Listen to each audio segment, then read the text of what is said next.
Sports on Tap is brought to you by the Joe Wright Group with Dobie Real Estate, Jason Stiltner at Flagstar Bank, Baldman Entertainment, Land & Sea Motorsports. Buckle the fuck up. It's time to play the game. They are who we thought they were, and we let them off the hook. Time to play the game. You can't let that shit happen. You play to win the game.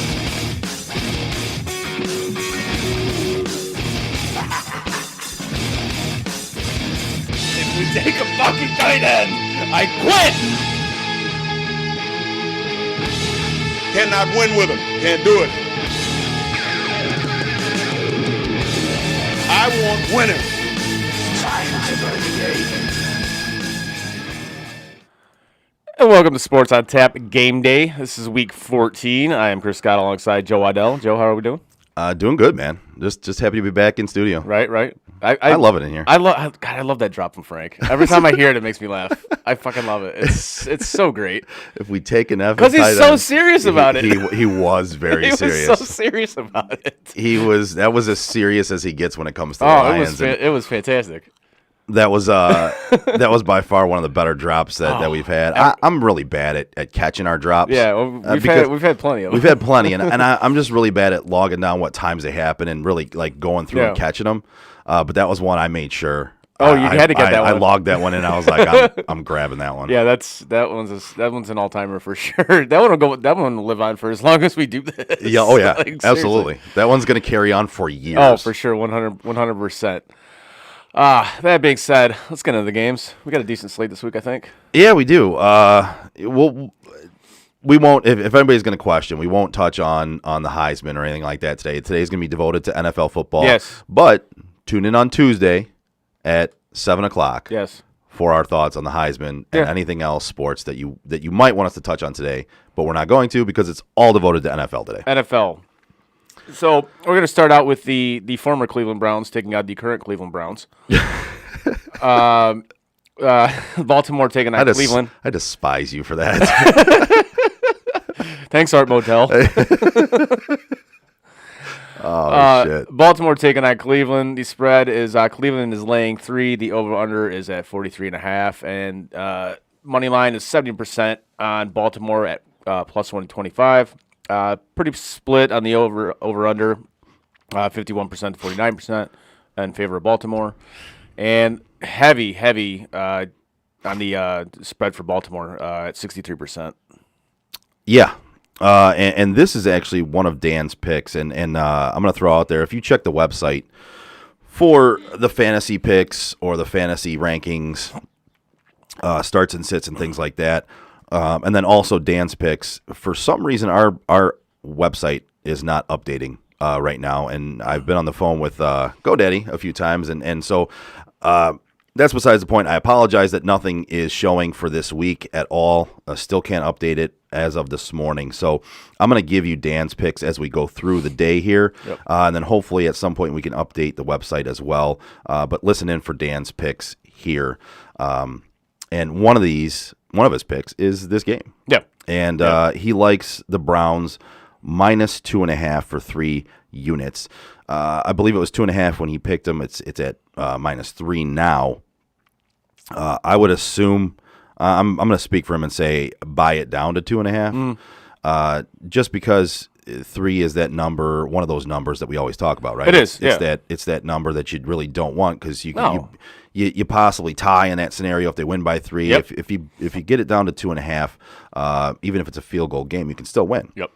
So with that being said, I'm not sure I necessarily like that bet, but also I'm a little biased and swayed because I'm a Cleveland Browns fan. So, and I'm not happy with the team lately. No. So for me, I don't necessarily see they're going to win this game.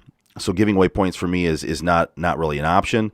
But again, I'm a little swayed with my anger towards Cleveland at this point. Yeah. And the way their team has been playing, the way their coaches have been coaching, and the whole team.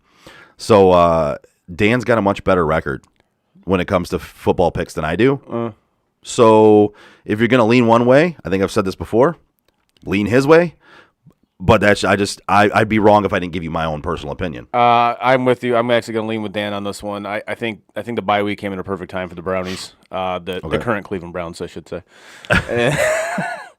And I honestly, I think they take this game. I think they win it by a touchdown or so, 10 points. Really? Wow. I'm sorry, I don't have any faith in Baltimore. That team has so many injuries. It's incredible how many injuries that team has right now. Well, and their entire secondary is like out. Well, and they haven't been playing well lately on offense either. No, they under 20 points for like the last 3 games. Yeah, so their last 4. Or 4 games. 10, 16, 16, and 19 points.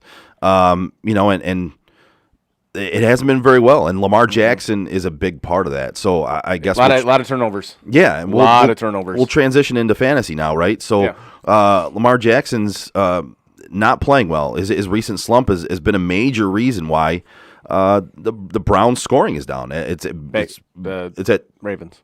I'm sorry, the Ravens. Yeah, I don't know the former Browns. Former Browns. It's a big reason why. Big reason why 10, 16, 16, and 19 points in the last 4. I mean, that just is not going to get it done. Well, when you turn the ball over that much, yeah. One, and in the last game against the Browns, they turned it over 4 to Lamar Jackson threw 4 picks. Yeah. And, of course, the ineptitude of the Browns' offense and the Browns' play calling. When you have a quarterback who's on one leg and throwing with one arm and basically half his body's working, why do you throw the ball 40 or 50 times and only run the ball 12 times I don't know. with 2 of the best running backs in the league behind one of the best offensive lines in the league? That looked like an Adam Gase coaching job. It really did. I despised that entire game, the play calling, the decision making. So, you look at the last game they played here. Marquise Brown is 0 for 5 on deep balls of 20-plus yards during that 4-game span.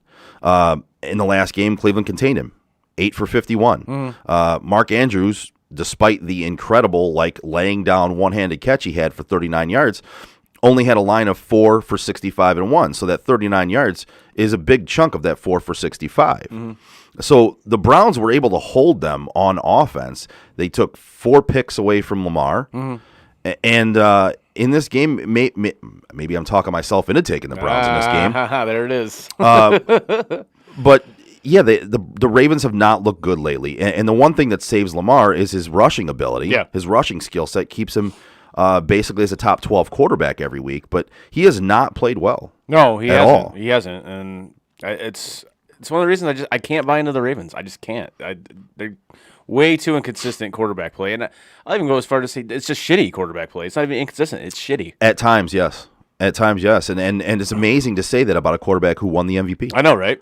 It's crazy, but it's a fact of the matter. Like everybody, you see people all the time on the Twitter.com, defending Lamar on the Twitter.com, and it's like, dude, look at him as an NFL quarterback. He's not very good.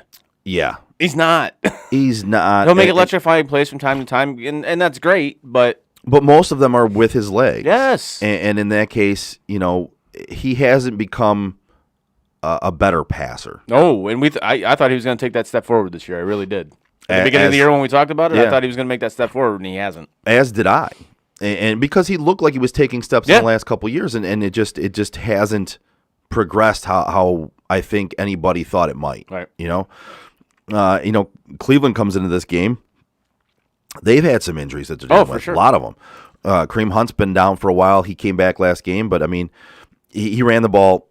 Actually, they ran the ball 15 times with both their top running backs. Mm-hmm. Nick Chubb was 8 for 16 yards, and Kareem Hunt was 7 for 20. And first of all, that amount of yards is not going to get it done for you. But you don't abandon your best, your best offensive weapons because it's not necessarily working right then. I mean, you've seen running backs plenty of times not getting any yards per carry, and then all of a sudden break that big one. Oh, for sure. Barry Sanders. Just to name one. But I mean, right. Every good running back can have those games where, listen, the defense is taking you away, but all of a sudden you get that one big break run, right? Yep. You look at this last week, right? You look at Buffalo and New England. Mm-hmm. Yeah, they had 2 big runs. New England ran the ball every single down except for 3. Yep. In the first half, every single down except for 1. Yep. And Buffalo was doing everything they could to take away the run. But guess what? They kept running it, and they popped the big one for a touchdown. That really was one of the biggest differences in that game. It was that big first half touchdown run by Damian Harris. Yep. So you have to rely on what is your best skill set, and they didn't do that. No. I think they'll do that in this game. I do as well. Jarvis Landry had a big game last time they played. I think it was 6 for 111 last time they played. So they were getting yards in the air. You just don't have to throw it 40 or 50 times when you have those two running backs behind that offensive line and a quarterback who's half of a person right now, who by all accounts, depending on who you ask, is not really a great quarterback even when he's a full person. Right. So that whole game plan needs to go out the window, and I think it does this week. I do too. I'm talking myself into taking the Browns in this game. All right. Yeah, I think I might do that. But fantasy-wise in this game, you have to stick with Lamar. Right, I mean, his rushing ability kind of makes you do that. Nick Chubb, I think he'll have a good game. I think Kareem Hunt will have a good game because of those aspects. I think they're going to stick to the run in this game. I think they're going to come out, and I think hopefully this coaching staff has tried to find a way and a better scheme to run the ball against this team.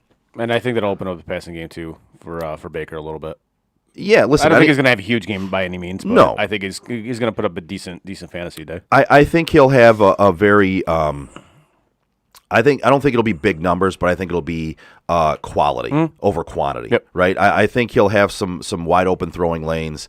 I think it'll be a very good statistic game as far as percentages of passes completed. Yep. As I stumble over my words, it'll be a very precise game on that passing game, I think, because I think they're going to rely on that run. It's going to open things up. Right. I do like Jarvis in this game on that passing game because it seems like he's the guy they're relying on most right now, and of course they don't really have many other other weapons on offense as far as the passing game goes. Right. You got Austin Hooper, who's, let's face it, he is who he is. He's not necessarily great. DPJ, Donovan Peoples-Jones, he can catch a couple of long balls here and there, but he's inconsistent. He has a lot of drops. Yeah. There's not much in that passing game besides Jarvis. No. Njoku is another one. He flashes, and then he looks like he can't even hold the ball. It looks like he has peanut butter or butter all over his hands some days. I mean, it's just looks like Eric Ebron. Yeah. Yes. But he's not going to be playing today. Harrison Bryant's out today, so I think they're going to have to rely on that run. I like both the running backs in this game, not necessarily the passing game at all. So, all right. Take it for what it is. I probably analyzed that game too much because I'm a Browns fan, but we'll move on. Well, yes. Next up, one of the more sexy matchups of the week, Cowboys taking on the Washington football team. I'm excited for this one. I am too. I am actually too, and I know one of the guys I work with, he's a huge Washington football team fan, so I know he's looking forward to it as well. Yeah. The Cowboys are laying 6. The over/under is at 48, and big money line for the Cowboys, going off 75% minus 250. Yeah. So people are all over the Cowboys in this one. Over/under is pretty split at 51 to 49, 48, and 56% of the money is on Dallas laying the 6. I'm going to go ahead right now and give me Washington. Okay. I'm going to say Washington to win outright. I can't say I don't agree with that. I mean, Washington has been one of the hotter teams lately. They have, and especially with the Baltimore material that Mike McCarthy laid out this week. I think Washington wins outright. I think this game will be a higher scoring game. I like the over in this game as well. I do as well. Washington is really a good story right now because it seems like they've come together and they're finally that team we thought they were going to be at the beginning of the season. Tyler Heineken, baby. Yeah. You gotta. If anybody doesn't call him Heineken, you gotta call him Heineken. I don't know you as a person. Come on. I absolutely call him Heineken all the time, and Dan and I have him in the big money league we're in. It's a 2-quarterback league, and we actually have to start both Dak and Heineken in this game. Nice. So I'm really hoping for a high scoring game, which I believe it will be actually. Over 48 is a pretty decent line. I mean, let's face it, the next game we're going to hit is Las Vegas and Kansas City. Everyone would account that's going to be a high-scoring game. The over-under for that game is also 48. So 48 is one of the higher over-unders for this week, which bodes well for fantasy production out of this game. Yes, it does. If I were to have to pick, I would lean with you on Washington. This is one of Dan's picks. He has Dallas. Okay. And he has minus 4.5. So either you're buying it down or it went up over the time period before he picked. So he has them at 4.5 for 4 units. Oh, wow. If you want to buy it down a couple points and put it on for 4 units, that's Dan's pick for the week. I kind of lean towards you again. I will throw this out there for everybody. Dan is much better at the betting than we are. He is. So if you're going to lean one way over us or Dan, I would lean towards him. This is more of a gut feeling on my behalf. Yeah, so. and mine too, because Washington has been so hot lately. But Dan really analyzes these games and really looks at all the numbers. Yep. And when it comes down to it, and if his numbers tell him to go a certain way, you're probably better off going with him than us. Just throwing that out there. Yep. It's hard to disagree with that. I mean, I hate telling people not to listen to me, but it is what it is. Yeah. I'm honest with my skill set. Right. When you're looking at the fantasy in this game, it's the Cowboys ranked number 1 in seconds per snap during neutral scripts with this year, and no team has passed at a heavier rate than Dallas. So you're looking at this is a good game for Dak, right? I mean, you're looking at Dak to be throwing the ball a lot. He enters as a top 5 fantasy option at the quarterback position, facing a Washington, secondary that's allowing the most fantasy points per game to the position. Edge rushers Chase Young is on injured reserve. Montez Sweat, COVID. I got another guy that's out. They're both out today. I forgot who it was. I read it earlier. There's another guy out that's out for them too. And amazingly, their defense was playing well lately. Yeah. So even with those guys out, they've been playing well. But again, those guys being out, it looks like a good game for the Dallas offense. Prescott's been making some very good reads and delivering accurate passes. CeeDee Lamb has been playing really well lately. Amari Cooper looks to be healthy again.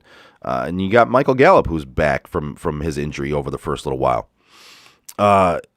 Dalton Schultz should remain in fantasy lineups. I mean, he's been kind of like the security blanket for Dak. But and he's basically got an every down role. Yeah. He's hit 40+ receiving yards in 9 of 12 games. That's something you can't knock when it comes to tight ends. You're looking for that kind of production when out of the tight end position. It's not great, but it's not bad either. And when there's only a certain amount of guys at the tight end position, you can't knock that. I believe Tony Pollard's out, right? Let's see. I believe he is out. Is he out? You might want to check that. I don't have that. I believe he is. If I believe I saw that correctly. Yeah. Oh, he is good. Wait. Oh, game time decision. Sorry. Oh, Pollard's a game time decision. Okay. Game time decision. Well, and that might bode well for the passing attack because Zeke has looked injured lately. He hasn't looked good lately. Zeke looks old. He does really quickly because he's not old, but I think that in that knee injury that what popped up in like week 3 or 4. Yeah. He looks hobbled. Yeah, he does. Every down he looks hobbled. And Tony Pollard has actually looked like the better running back. Yep. So if he doesn't play, that doesn't bode well for the rushing game unless Zeke can muster up something that he hasn't shown in the last few weeks, which to me says they're going to have to throw the ball more. So I like Dak in this game. I like the 3 wide receivers in this game. I like Dalton in this game for those reasons. On the other south of the ball, Antonio Gibson is really becoming the engine to that offense for Washington. He's responded well. He's posted touch totals of 26, 19, 36, and 28 over the last month. And he's posting 18.8 fantasy points per game over that stretch. So you look at it, he wasn't well during the beginning of the season. He didn't look well. He had that injured, I believe it was a shin. It was like a cracked bone in a shin or something like that. If Washington's defense can keep this one close, Gibson is in line for a big run-heavy outing in this one, I think. J.D. McKissick with a concussion is sidelined again, so that bodes well for Gibson as well. Taylor Heineke, Terry McLaurin. I actually look for big games from them. Yeah. And Logan Thomas is out. Ricky Seals-Jones once again takes over that spot. I don't look for anything big from him because he didn't show when Logan Thomas was out before. So for me, he's not a play. I like Heineke on that side of the ball. I like McLaurin. And, of course, Antonio Gibson, who's been just otherworldly lately. Yep. I'm an idiot who traded him about halfway through the season. And don't get me wrong. I got a good haul for him. You got the stupid drop? Yeah, you stupid. Yeah, it was. I don't necessarily hate the return I got for him.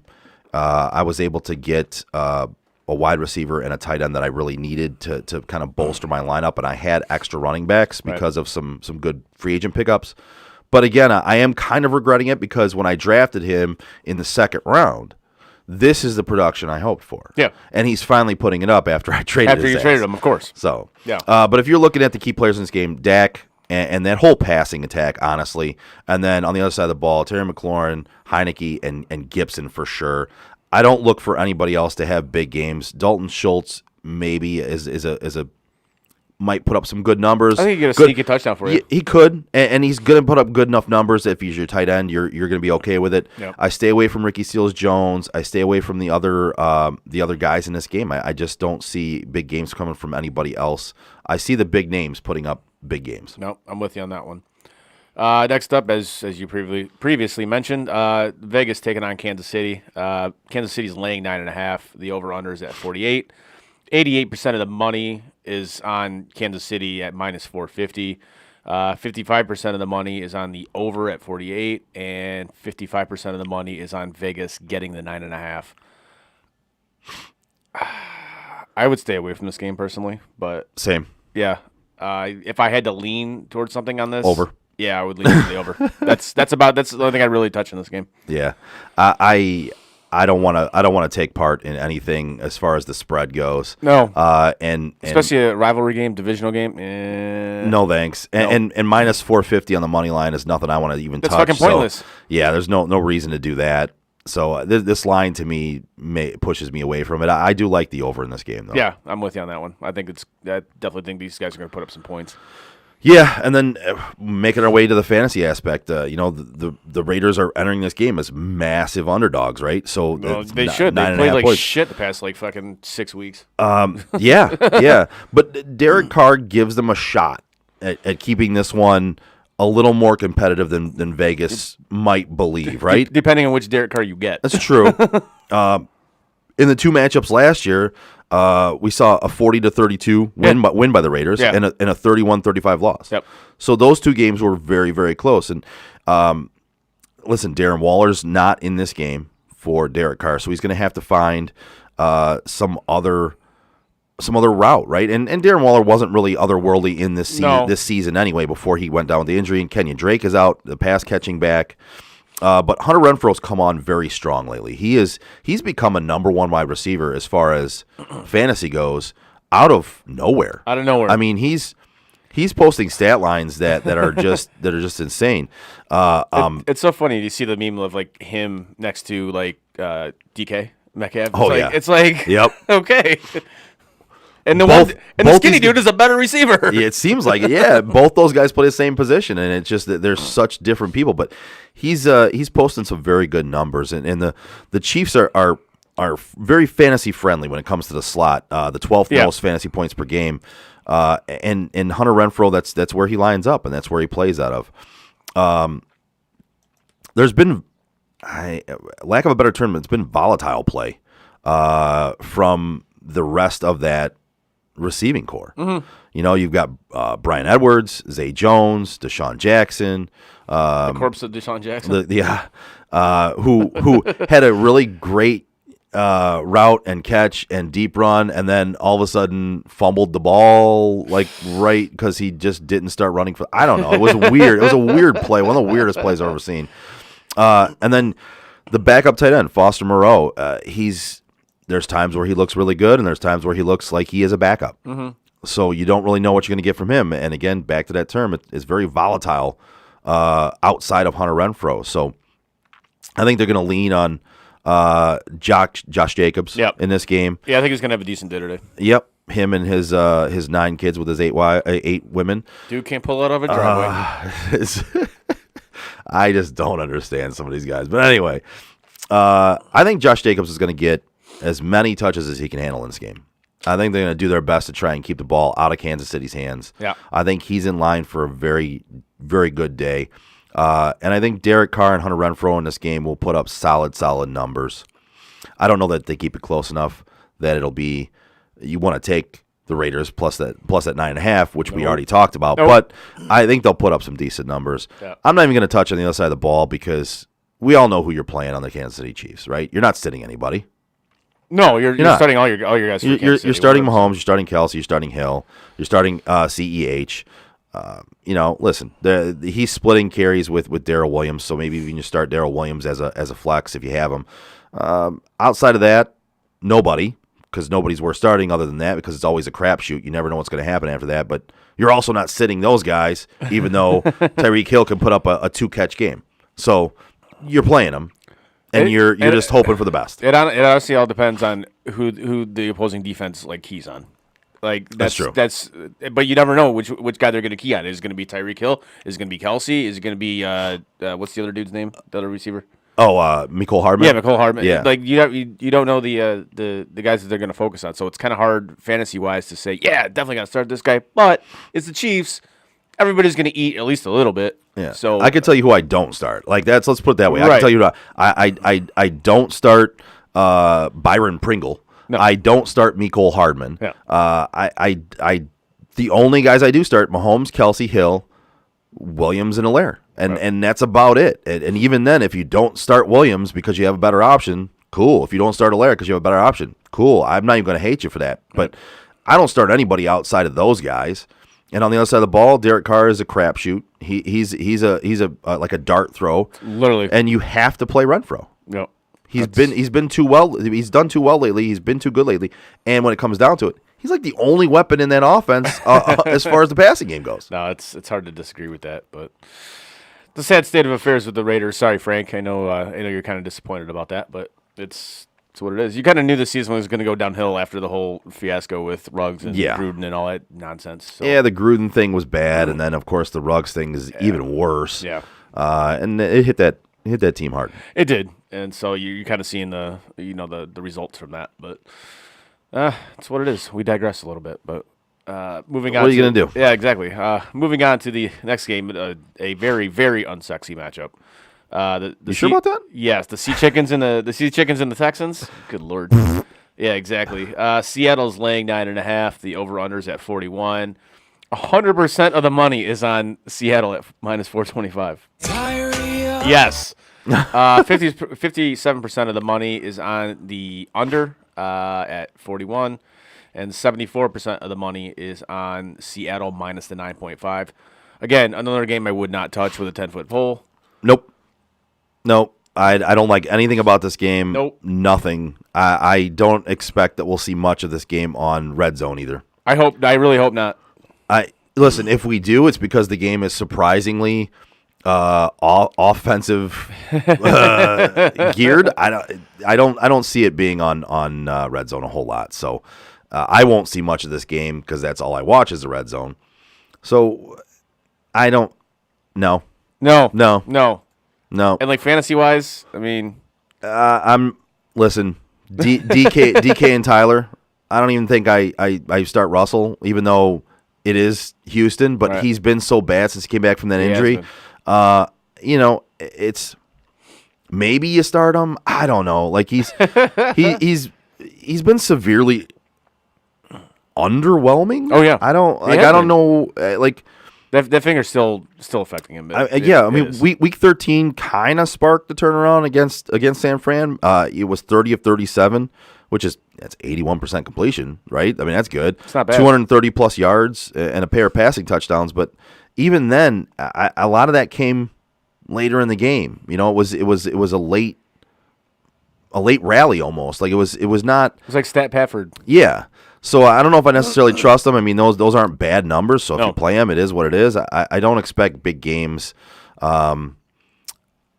Although it is Houston, man, I don't know. They could come out. And just blow the doors off of Houston. I don't know. They could. But like I said, I'm playing DK. I'm playing Tyler. If you play Wilson, it's probably because you have nobody else, or you just expect that he's going to get back to Russell type numbers. Let Russ cook. Yeah, and then running back wise, I don't know who to trust in this one. I mean, I don't. What was it, Rashad Penny? Because he DJ Dallas. Yeah, Alex Collins. I mean, so Rashad Penny, he led the team as far as snaps go with 41% of the snaps, and rush attempts with 38%. But Alex Collins seems to be a preferred guy for Pete Carroll. And he's I think he's going to be. I think he's out today. Actually, is Alex Collins out? I don't know. I think so. So Penny looks to take the most, and then they got what DJ Dallas. I don't know. I kind of stay away from both or anybody in that backfield. I don't even know who's playing today. To be honest with you, I know Penny's playing. I think Collins is out, so that would put him and DJ Dallas in a split. On the other side of the ball, Brandon Cooks. He's questionable. Who's questionable? Brandon Cooks. Yes. Cooks would be the only player on the other side of the ball I would play. Okay. And we're moving on. on.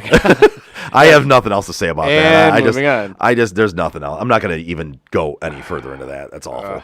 Next up, the Saints and Jets. Again, another fucking shit show of a matchup. Wait, I think you jumped. Jacksonville, Tennessee. Oh, sorry, Jacksonville, Tennessee. There you go. My bad. Let's show you. Oh god, these next two games are just these 3 games right here. Just shit. Yeah. Jacksonville or Tennessee is laying 8.5. The under is at 44.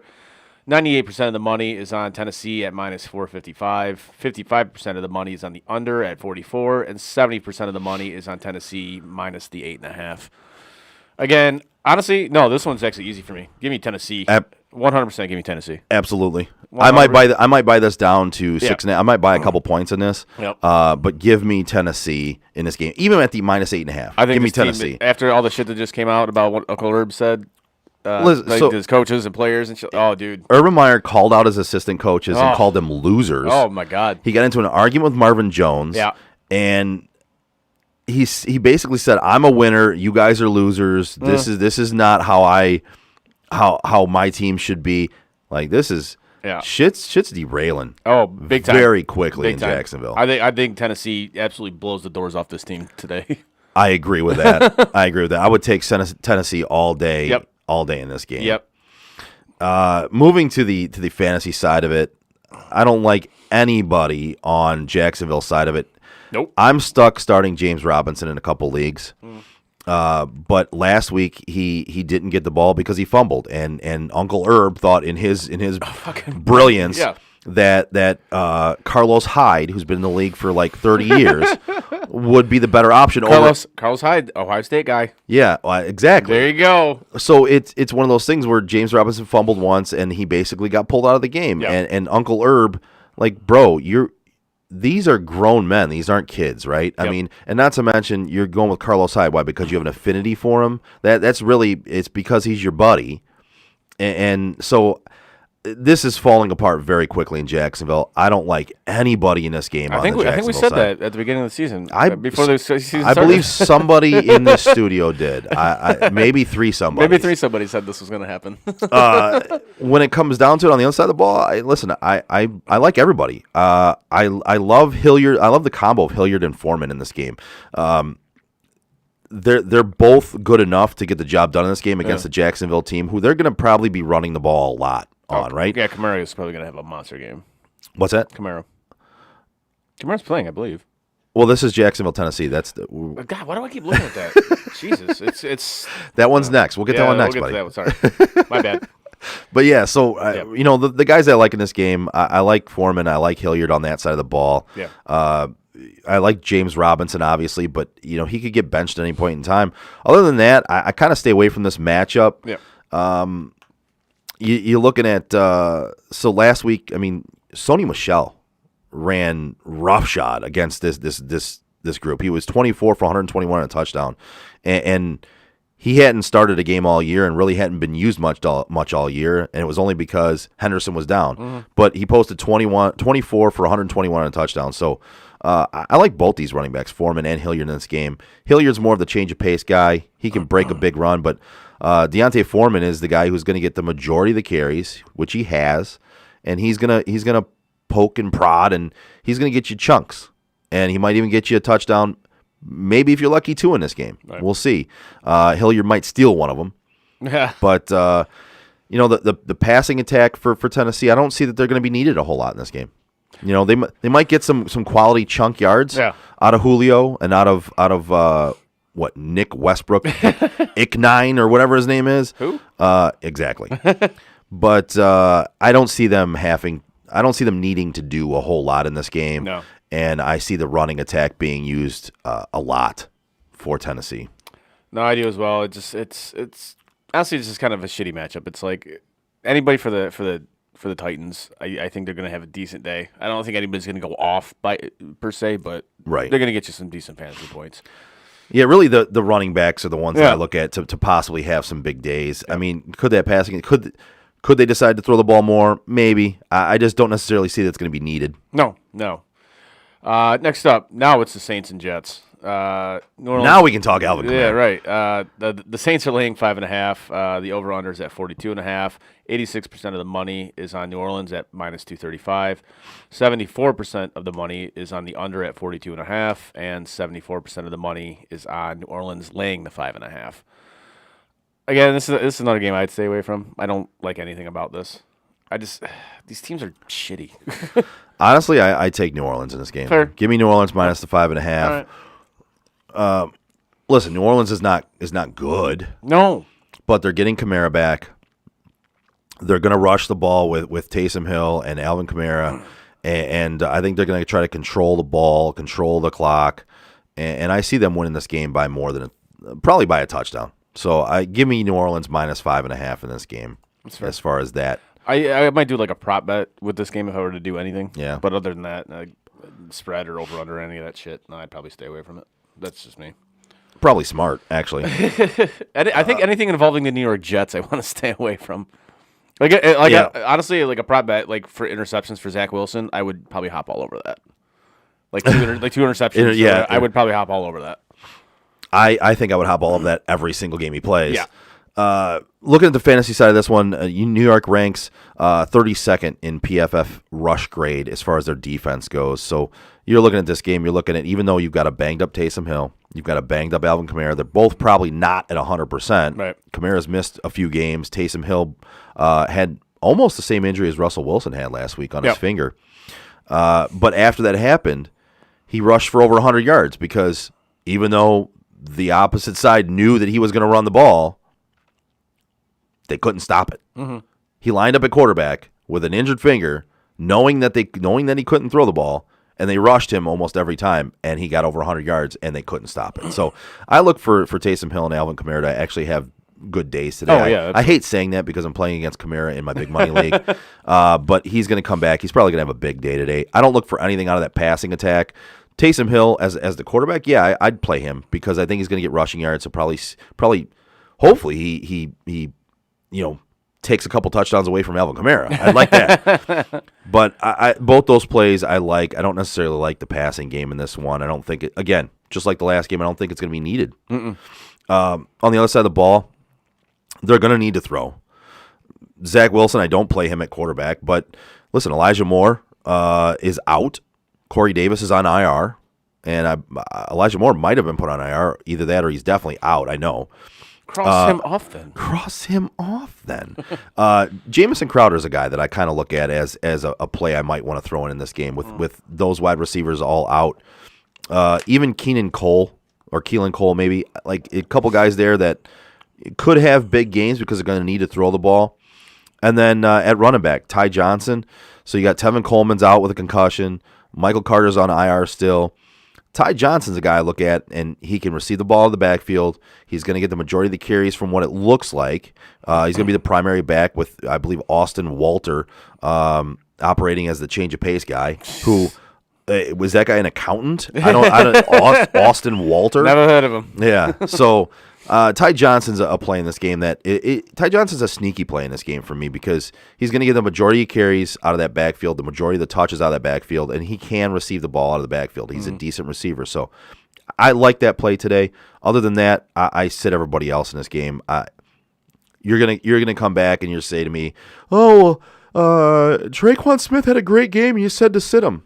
Listen, man, it fucking happens. But when you're looking at opportunities and you're looking at the way the game script's going to go, Traquan Smith, if I'm starting him in my league, I'm probably not too high up in the rankings. So go ahead and start Traquan Smith if you want to, or start Deontay Harris if you want to. But you can hope and pray for a big game. Yeah. You might want to go to church this morning if you're praying on those guys to get you big games. Just saying. The sun shines on a dog's ass every once in a while. Right. But if you're hoping for that, like you just said, you're probably not exactly high up in the standings in your fantasy league. Listen, in one of my leagues, I'm not very high up in the standings in one of my leagues out of 5, and my team is one of those teams that I'm looking at those crapshoot plays, and I'm looking at I might have to play a couple of guys where I say not to play them in that league. That's what happens when you're not very good and you have a lot of injuries and you have to piecemeal your team together. So if you're looking at those guys having to have big games for you, good fucking luck, man.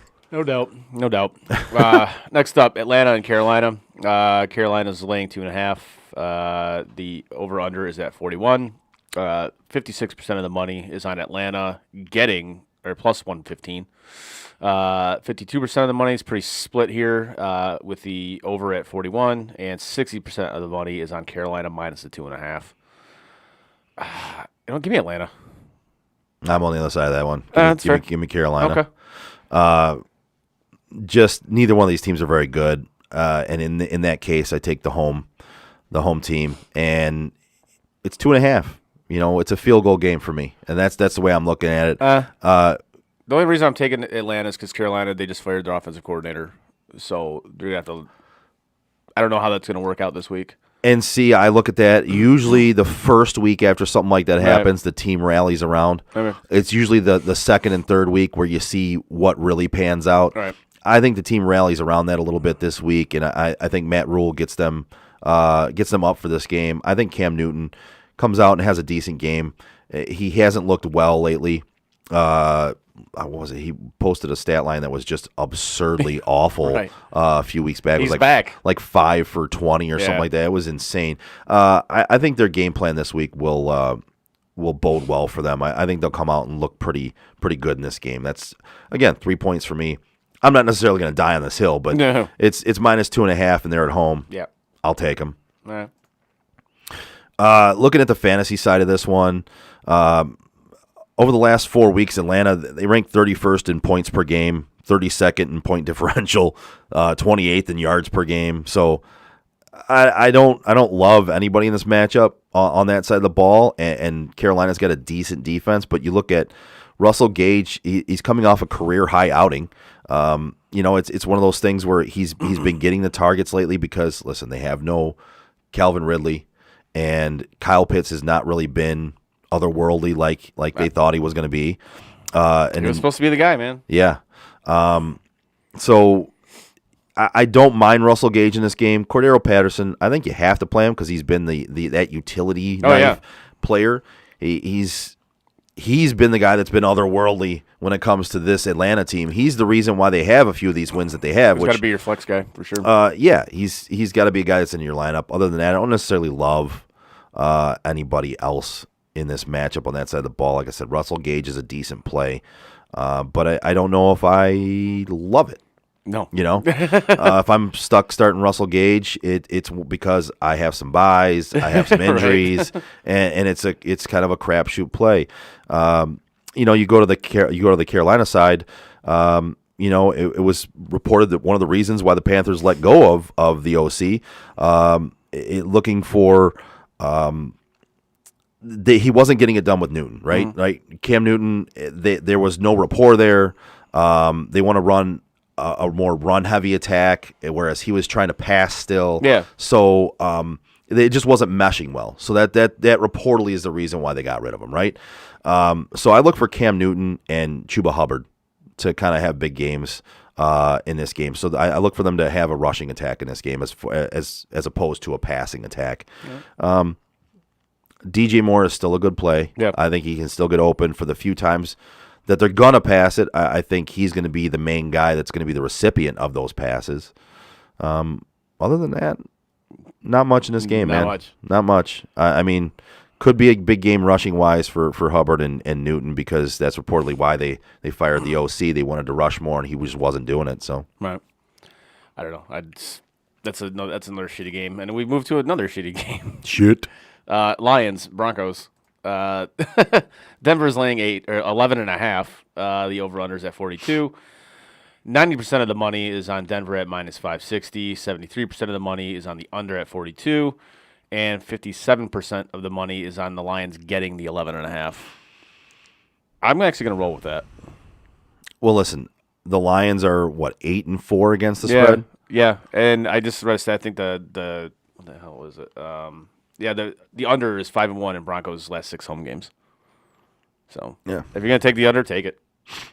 It's the Lions are coming in this game really beat up. Yeah, Are they might not have any enough players to fucking play. So I mean they're 19% of their roster is going to be out of this game. It's bad. They're down to their third string running back. They're down to only 2 corners. They're having to bring in guys off their practice squad. But Jared Goff. And listen, it's gonna be an excuse for Lions fans as to why they'll lose this game, and that's fine. They're 10-1. I mean, they don't need any excuses why they're gonna lose. Right. But they won last game. Yeah. I said the Lions won a game. Man, we going all the way. Baby. We about to celebrate. Why? Because the Lions won a game, bitch. God, I love that. That's so great. But so the Lions won a game last game. They will not win this one. No, they will not win this. I lean with you on the 11.5. It's gone up significantly over the last. God, that's a lot in the NFL. Well, it was like 10 or 10.5 yesterday. Yeah. So it's gone up a lot. I believe that shows that Vegas knows there's even more players out for Detroit than what there was. I still like the Lions plus 11.5. So do I. They find a way to be in games they're not supposed to be in, right? And they find a way to win against the spread. So leaning one way, I would lean that way. Yep. Looking at the fantasy side of this one, listen, no DeAndre Swift, no Jamal Williams, no TJ Hawkinson. Amon-Ra St. Brown apparently is a future Hall of Famer. I don't know if you know that, but that's what I've heard. Yes. Based off his 10-catch game and his touchdown scoring grab, he's going to be a Hall of Famer because he's doing so well. That's what I've been told. Yeah. Meanwhile, everybody forgets his first 12 games where he was not necessarily that great. But anyway, Josh Reynolds has come on as being a Jared Goff guy, right? They played together in L.A. Sorry, I'm staying away from everybody on this offense. Jamar Jefferson, maybe, if you have injuries and you have to throw a guy in at a running back or a flex spot. If that's the case, you are struggling. Or you have significant buys in week 14 or injuries, right? Yep. Like that's a bad spot for you to be in. But if you're looking at having to fill in, I go over with a guy like Ty Johnson over Jameer Jefferson or someone like that. But listen, if he's the only guy out there and you need to fill in a spot, do it because he's looking at being the main guy. Him and what Godwin Igwebuike or whatever his name is. I can't even pronounce his name, bro. Not gonna work here anymore. Naga shouldn't be out there, but both those guys gonna have expanded roles. Other than that, nothing. No. On the other side of the ball, Javonte Williams has become the bell cow that everyone kind of thought he would be. And with Melvin Gordon missing a game last week, he showed why everyone thought he was going to be that bell cow, man. Williams put up 23 for 102 on the ground and 6 for 76 on 9 targets plus a touchdown receiving. So, I mean, he had a huge game last week. Yeah. It was amazing. Gordon is expected to return this week, so they might ration out some of those touches again. They might go back to a split. I don't think it'll be an even split, kind of like it was before. I think Javonte will get the majority of the carries. But I like both those running backs in this game. I think they can both have their way with this Lions defense. I think they can both poach a touchdown, too. Yeah, I agree with that. Other than that, I don't like anybody else in this game, and we should probably just move on because that's going to be just a bad game. Let's do that. Next up, Giants and Chargers. The Chargers are laying 9. The over/under is at 43.5. 95% of the money is on the Chargers at minus 400. 54% of the money is on the Giants or on the over. Sorry, and 72% of the money is on the Chargers laying the 9. I think it's a huge number, but honestly, I think the Chargers cover that. It's a big number. I would lean Chargers, but that is a big number at 9. Yeah. You're looking at Mike Glennon playing quarterback again. Yeah. Yeah. I mean, honestly, what does it? Either him or Danny Dimes, does it really make a difference? Like, does it make any difference? Maybe I mean, like honestly, a little bit. I don't know about that, but I don't know. But I mean, Mike Glennon is clearly not a guy that you're going to rely on to score a lot of points. I listen. He didn't do well when he was in there. No. And that just, this Chargers team can score. Yeah. And they can score fast. Yeah. So, yeah, I mean, if you're giving up 9 in this game, that's not a bad spot to be in. I think I'd lean that way. Looking at fantasy, nobody on the Giants team. I don't look at anybody on that team. I'm sorry, I just don't. Like, I'm trying to find something to say about this Giants offense, but Kadarius Toney's already ruled out. Kenny Golladay was added to the injury report during the week, so that doesn't bode well for him. Sterling Shepard was limited all week. That's one thing the Lions actually did right, is letting that dude walk. Yep. Holy shit. Absolutely. I don't know. Evan Ingram, maybe. Saquon Barkley. Nobody. I mean, Barkley gets the best matchup here with the Chargers being a run funnel defense that has been attacked all year, right? Yeah. So, the Giants rank 30th in adjusted lines for rushing. They have a horrific run blocking line. I mean, that unit is bad. I mean, maybe Barkley can elevate his fantasy value through funneling through the rushing attack and maybe through some checkdowns. I don't know. But I think he's the best bet on that offense. Other than that, stay away from fucking everybody. Nobody. Keenan Allen's been ruled out. So to me, you look at Mike Williams. I mean, he has to take on Chris Harris. But I like him a little more in this game than I normally would with Keenan Allen being out. Austin Eckler is just always massive. You got to play him. Justin Herbert will probably have a pretty big day here. He doesn't have Allen, but he still has some weapons out there, right? I mean, he still has some guys that he can go to. He's got Mike Williams, and he's got Jalen Guyton, who is a surprising guy every once in a while. Well, just with Allen out, it gives guys opportunities. Right, to they step just up, step up, and Jalen Guyton's already stepped up a couple times. You got Josh Palmer, maybe those are like crapshoot type plays. Yep. But Herbert, Eckler, Williams, and Saquon are really the main guys in this matchup on both sides that I would lean on. Everyone else I kind of stay away from unless you really have to play a crapshoot or you're playing DFS. Right. Next up, San Francisco taking on the Bengals. Niners are laying 2. The over-under is at 48.5. And 72% of the money is on the Bengals at plus 110. 71% of the money is on the over. I love the over in this one, by the way. The Bengals. And 64% of the money is on Cincinnati getting the 2. I actually love that as well. I do too. I like Cincinnati in this game. I might parlay this one. They're at home. I like Cincinnati in this game. They're getting 2 points at home. Yep. Listen, for me, I would actually take them money line in this game. Yep. I like Cincinnati at home in this game. There's no sense in me getting the 2 points as far as I'm concerned. I'm going to take them money line. I think they play well enough to win this game. Yep. You've got Elijah Mitchell's been ruled out for the Niners. They're going to be leaning on Jeff Wilson and JaMychal Hasty. Who? There's a chance that Deebo Samuel returns. Yeah. As far as I know, I don't think he's been ruled out yet. But again, if he comes back, he's not healthy, not fully 100%. Right. That offense is going to lean on some backup running backs and then Brandon Ayuk and George Kittle. Did you say Debo? Yeah. Yeah, he's playing. He's playing? Yes. Even with that, he's obviously not going to be 100%. Yeah. So with a groin, especially with a groin injury. Yep. So yeah, I like Cincinnati in this game. With him playing, I think if you have Deebo Samuel and he's playing, I think you have to play him in fantasy. It's one of those things where you hope it's the exact same thing as like Dalvin Cook on Thursday, right? Oh, dude. Have a day. That dude came out, and he was supposed to miss multiple Yeah, he weeks, was. right? He missed 1 week Yeah. and came back. And I can't tell you how many people sat him because they were afraid he would be injured or they were afraid he was just going to be a decoy. Yep. That dude had He had a game. as many times as people want to say he's injury prone, that dude is also a beast and he plays through some injuries. Yep. he should have missed more than one game with that injury he had. Yeah. And he didn't. And he came out and he balled. Yeah, he that did. dude balled. He did. So could Debo come out and ball? Yeah. And if you have him on your roster and he's active, you got to play him.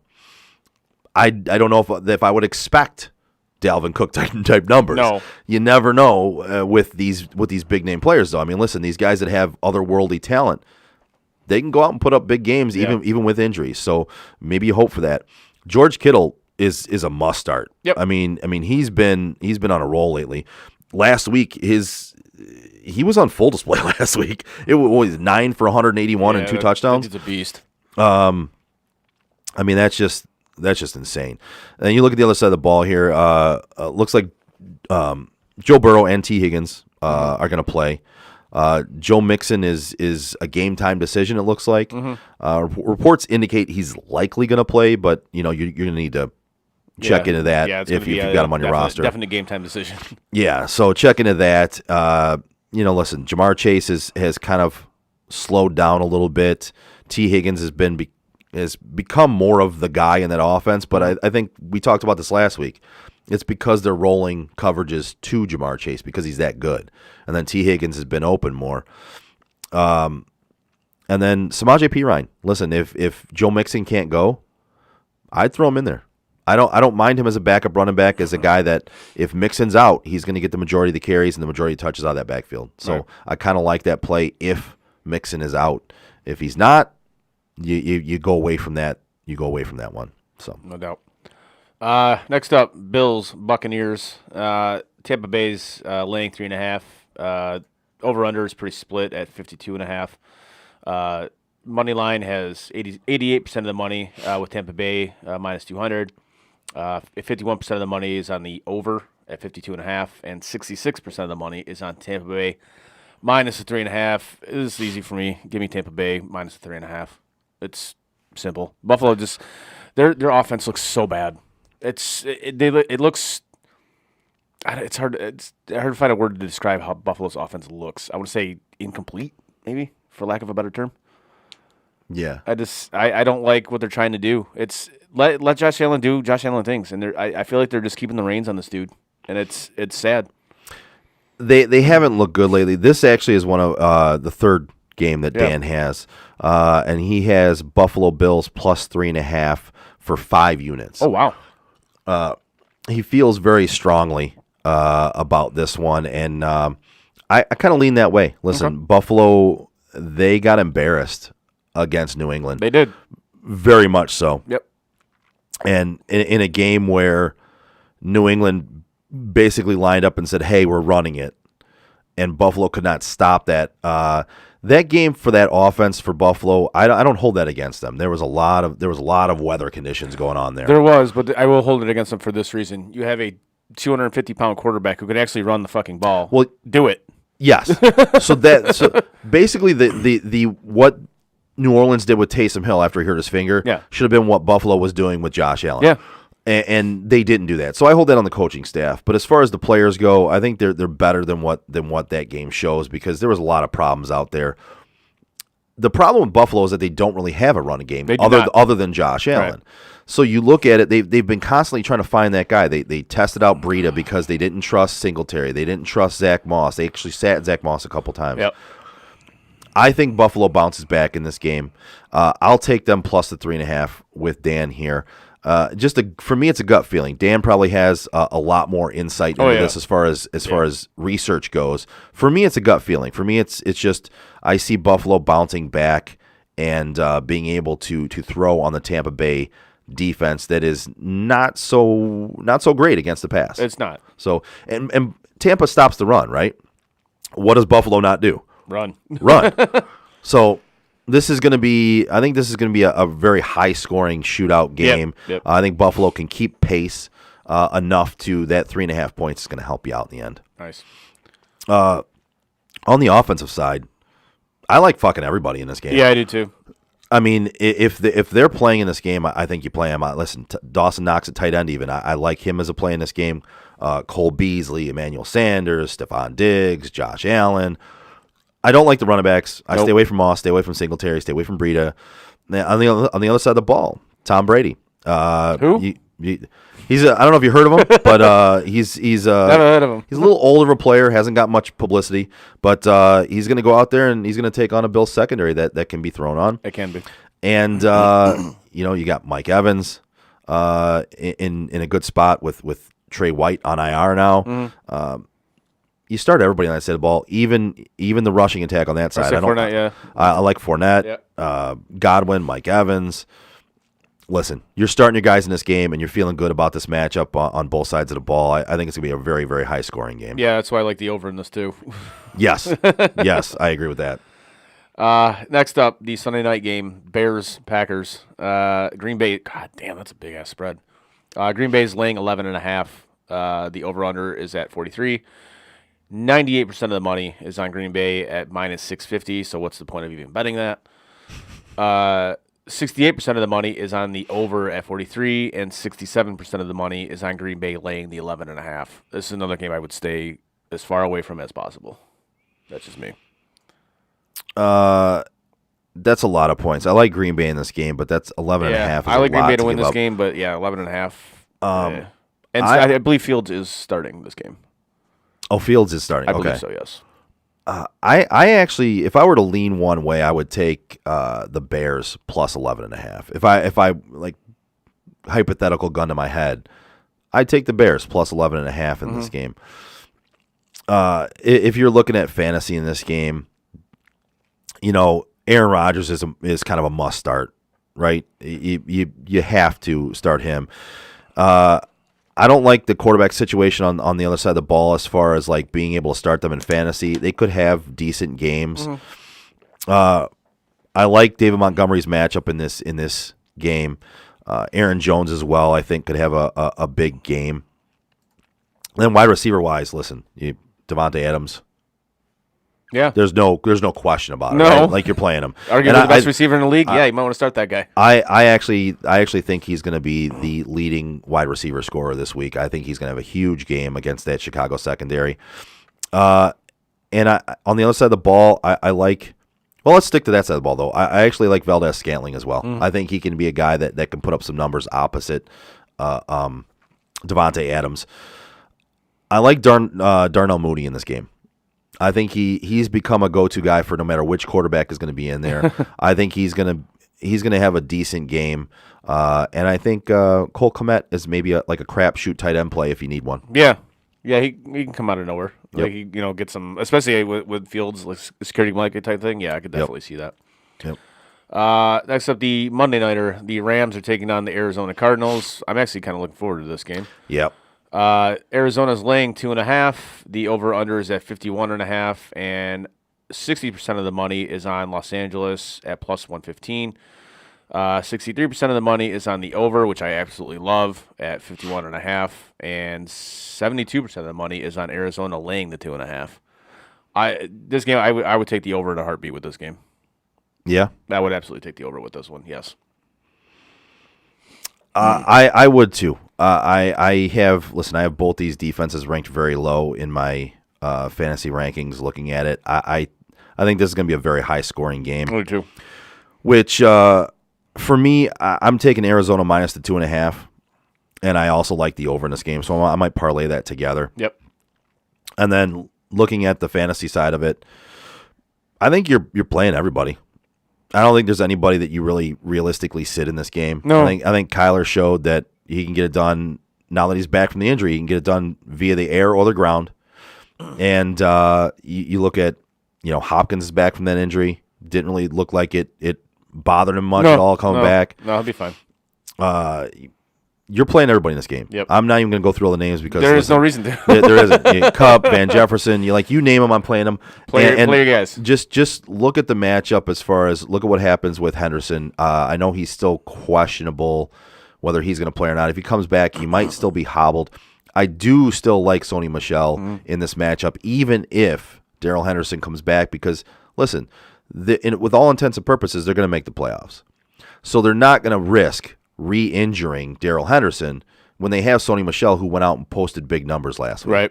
So I still like Sony Michel. If you picked him up for that 1 week, I think you can play him one more week and be able to rely on some decent yardage from him and maybe even a touchdown vulture. I would agree with that. Absolutely. But So. I'm actually looking forward to that game period because I think it's going to be a good game. I actually like both the Sunday night and the Monday night matchups this week. I think both games are going to be interesting. I think the Bears Green Bay game is going to be more interesting than what people think. I think that spread might throw people off and say, Chicago's not even going to be able to show up. I think it's going to be an interesting game. I'm looking forward to both those late night games this week. Nice. So, all right. With that said, we're going to be out of here today. We're done pretty early today. Yeah. Actually, we kind of flew through that. Go out there, win some money, bet some money on some football, win some money. Straight cash, homie. Win your fantasy leagues. Don't forget to tune in on Tuesday at 7 p.m. for the original Sports on Tap Detroit show. We got Frank back this week? I believe we do. We'll have to see, hopefully. Yeah. Also, don't forget to check out sotdet.com and click on shop while you're there. We got swag. There's merchandise, there's swag, there's a lot of different stuff for you to check out. So go there, sotdet.com, click on shop, and usually while you're there, you can click on the fantasy stuff and everything like that, but we're having a problem with the website right now. So figure it out. if you go there, just click on shop right now and shop for some Christmas gifts. Yeah, buy some stuff. And then also wanted to send a shout out to all of our sponsors. We don't normally do reads during the show, but since we have a little extra time here, I want to give a shout out to the Joe Wright Group at Dobie Real Estate. I want to give a shout out to Bald Man Entertainment and Steve and Scott who do Time Out Podcast as well.